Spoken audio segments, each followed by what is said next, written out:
everybody, Metal Smile back at it again with another review of sort. And if you're hearing noise in the background or some hissing, my heater is acting up lately. Of course, it's been getting cold, so there's that.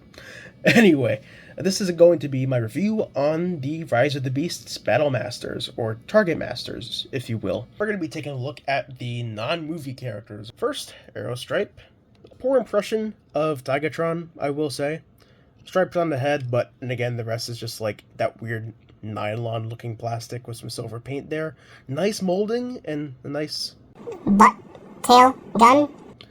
So what you gotta do, you gotta pry open, you gotta swing the legs around and like so, flip the head back to do some exorcist type stuff, and it becomes this crossbow. We never really get a lot of weapons like that in Transformers actually. Here we have Chainclaw, who is a tealish blue wolf, and I did do some custom work on it, did some painting in the fur details as well as for the booty and the chainsaw part and the nails.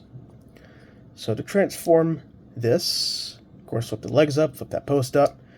I'm going to take this whole assembly here, and then the chainsaw just comes out of its arse, and there you go. And here is a very poor imitation of Rhinox, which I'm calling Maximal Ramhorn, because it's just not Rhinox. The eyes aren't even painted. He looks like he walked in mud or something. And of course, you gotta pry open his torso and flip the legs. Flip this post up too. And there you go. It's just funny reference to a Beast Wars episode. Next up is Skullcruncher. Definitely a reference to the headmaster, Skullcruncher, of course. And he's just a silly little alligator. Crocodile. Croco. He's a silly reptilian whose mouth can open, who has some nice articulation actually, in the ball joints in the legs. And to transform him, flip his head into his torso. That will reveal the blaster. You want to tab the tail into this little part right here, which is kind of tricky, but you have to give some force to it. And here we go. Skullcruncher in his blaster mode, which is kind of epic, but kind of my least favorite because it doesn't hold together. I mean, like, it's just I lightly tapped it and just came undone. Next up, we have Sandspear, who is probably my favorite of this group of non-canon characters. And again, just a tiny little scorpion whose tail can do that.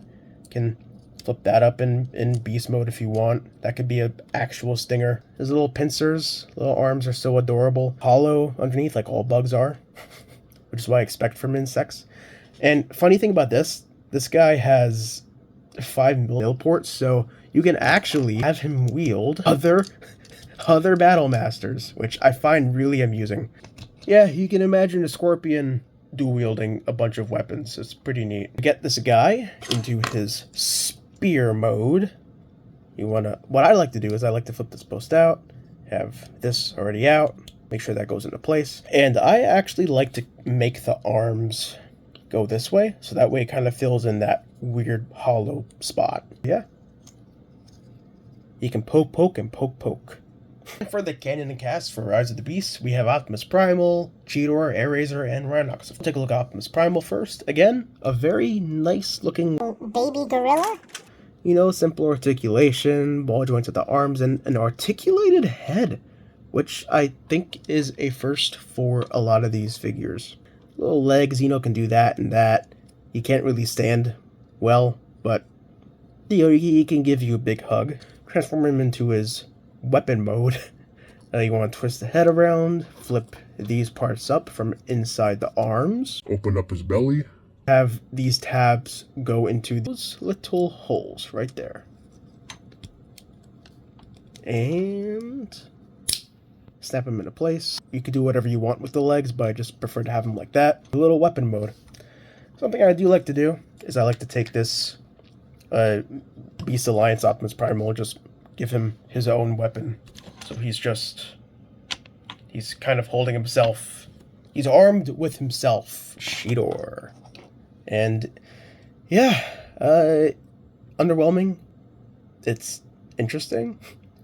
And again, what you gotta do is you gotta flip up the sword part, flip up the post, just fold up the legs, and then you have Cheetor in his blade mode, which is kind of another least favorite of mine with Skullcruncher, because it just doesn't look like it transforms much at all.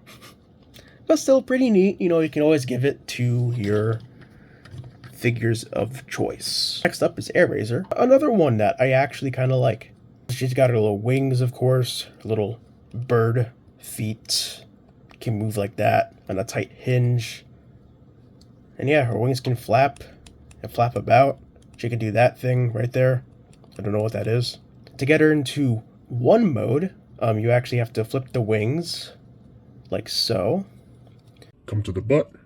Unplug it, cover the bird head, and then take this post, and there you go. You get a neat little crossbow weapon, much like Aerostripe, of course. And yeah, and again, really nice, simple paintwork, simple sculpting, but like it works really nicely. In the third mode, yes, this is a triple changing Battle Master, which they did not need to do, but hey, it's kind of cool that they did it. You want to take the wings and use these two tabs and slots to connect them to each other, so that way the blaster is facing the green part. And you want to take the whole assembly here and have those tabs connect into those two holes right there. Flip the post down, and here you go. You have a little blaster shield, which I think is really neat. They didn't need to engineer this, but I like that they did. So adds more play value. Last but not least, we have Rhinox. Really well painted Rhinox, actually. Like the nice little wires that are painted in the belly and in the legs and like the face too. He has painted eyes. Transformation is the same as Ramhorn. And flip open that, and there you go. Butt cannon number 2. I'm gonna get Primal to wield this. Actually, I want him to wield a butt blaster, butt blaster 1 and butt blaster 2. Yeah. Would I recommend getting these guys? Well, definitely. They're pretty cheap to find, but on the aftermarket, some of them can run you the price of a core class figure, or God forbid a deluxe if you pay scalper price, which thankfully I did not have to pay scalper price for any of these. So that has been my review of the Rise of the Beast Battle Masters, both the movie characters and non-movie characters. Please be sure to like, comment, and subscribe for more short and sweet Transformers reviews, and I will see you in the next video. Thank you for watching.